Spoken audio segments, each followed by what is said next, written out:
आने के कौन सी आज जरूर खुदकशी कर दे बाबा आज मैं कह जो जरूर खुदकशी करनी है अपन से जरूर आज न हम तक जाए कौन कर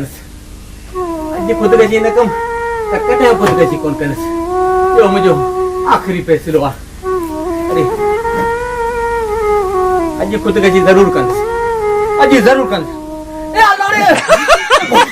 अरे बड़ा तुम मौत से छोरे का अरे बा इधर मौत से ये करे सा बहुत ही दो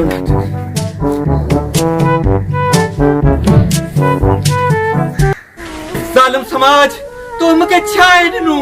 नुखर सूरन का सवाए तो मुके कुछ ना दिनु इनका बेहतर आए तो खुदकशी करे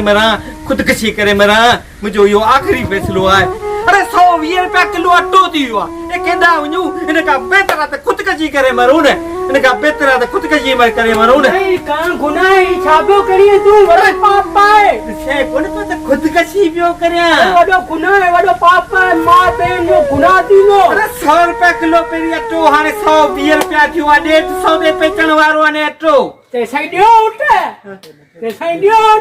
छा मजबूरी भी केदा वेदासी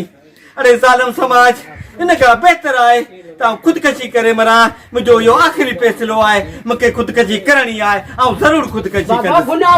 गुनाह पोंदो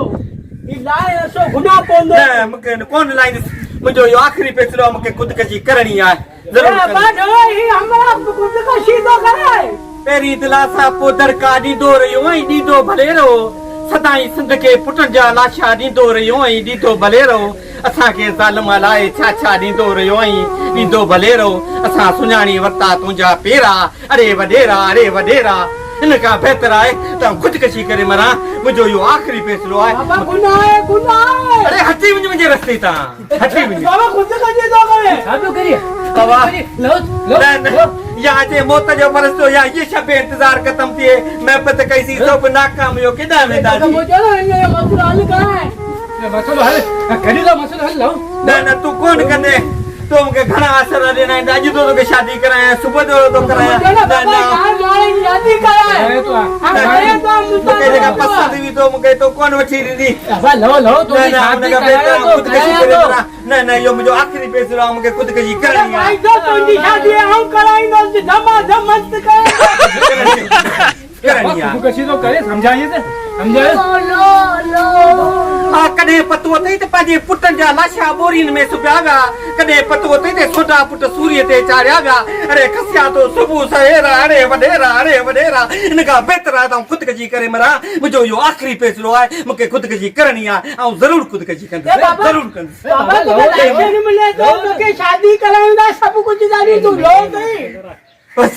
बस मुझो यो आखिरी फैसलो है मुके खुदकशी करनी है औ जरूर खुदकशी कर खुदा ने छापियो करी अरे अंधो ही ज्यादा से तो खुदकशी पियो करया